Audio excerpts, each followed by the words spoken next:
ആത്മഹത്യ ചെയ്ത ബി.ജെ.പി. ജില്ലാ ജനറൽ സെക്രട്ടറിയും കോർപ്പറേഷൻ കൗൺസിലറുമായിരുന്ന അനിൽകുമാർ നേതൃത്വം നൽകിയിരുന്ന ഫാം ടൂർ സൊസൈറ്റിയിൽ ക്രമക്കേടും ഗുരുതരമായ സാമ്പത്തിക പ്രതിസന്ധിയുമെന്ന് സഹകരണ വകുപ്പിന്റെ കണ്ടെത്തൽ.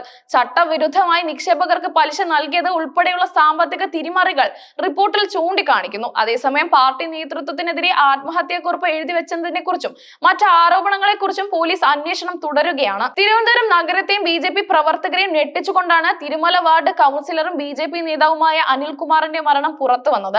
തിരുമലയിലെ ഓഫീസിൽ തൂങ്ങി മരിച്ച നിലയിൽ കണ്ടെത്തിയ അനിൽകുമാറിന്റെ മരണം കേവലം ഒരു ആത്മഹത്യ എന്നതിലുപരി നിരവധി ചോദ്യങ്ങൾ ഉയർത്തുന്നുണ്ട്.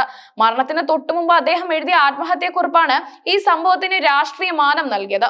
താൻ ഭാരവാഹിയായ വലിയശാല ടൂർ സൊസൈറ്റിയിലെ സാമ്പത്തിക പ്രതിസന്ധിയിൽ പാർട്ടി സഹായിച്ചില്ലെന്ന് കുറിപ്പിൽ അദ്ദേഹം കുറ്റപ്പെടുത്തുന്നു. ഇത് ബി.ജെ.പി. നേതൃത്വത്തെ പ്രതിരോധത്തിലാക്കിയിരിക്കുകയാണ്. അനിലിന്റെ മരണശേഷം ഫാം ടൂർ സൊസൈറ്റിയിൽ സഹകരണ വകുപ്പ് നടത്തിയ പരിശോധനയിൽ ഗുരുതരമായ ക്രമക്കേടുകൾ കണ്ടെത്തി. അസിസ്റ്റന്റ് രജിസ്ട്രാറും പ്രാഥമിക റിപ്പോർട്ട് അനുസരിച്ച് സൊസൈറ്റി ചട്ടവിരുദ്ധമായി നിക്ഷേപകർക്ക് പലിശ നൽകിയിട്ടുണ്ട്.